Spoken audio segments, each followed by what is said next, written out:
Let's talk about the shocking news that came in earlier today. Spanish police, it appears, have found human remains as part of their search for British teenager Jay Slater in Tenerife. We're pleased to be joined now by Peter Blexley, former Met Police detective. Peter, very good afternoon to you. How are you? Yeah, very well, thank you. We speak sometimes and we get angry, and sometimes it's tragic, and this is another story. I don't understand enough about this story. Fill me in. This is a kid, a 19-year-old from Lancashire, hasn't been heard of for well over a month. The Civil Guard says that whilst a formal identification needs to take place, all evidence suggests they found some stuff that belonged to Jay Slater near the remains. They say he may have suffered an accident or a fall. What else do we know, Pete?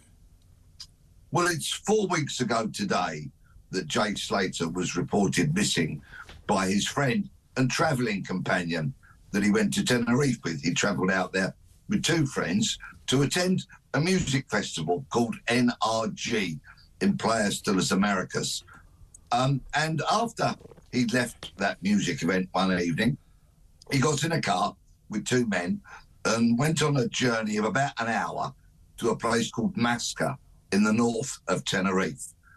When he left these men's apartment on the Monday morning, 4 weeks ago today, he took a Snapchat photograph of himself, but most importantly, he rang his friend Lucy and told her that he had 1% power left on his battery, on his mobile phone, that he had nothing to drink and that he was thirsty and that he was in unfamiliar terrain.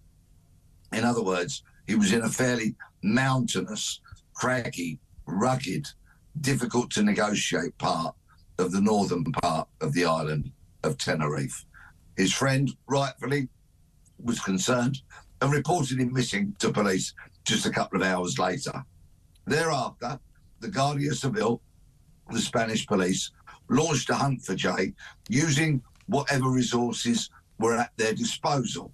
And that was essentially a helicopter, sometimes, drones, search dogs, firefighters who were used to tackling blazes in that part of the land, a mountain rescue team, and they didn't manage to find anything until today, 4 weeks later, when they found remains, which, whilst there has been no positive identification, all the pointers are that this, sadly and tragically, is Jay Slater.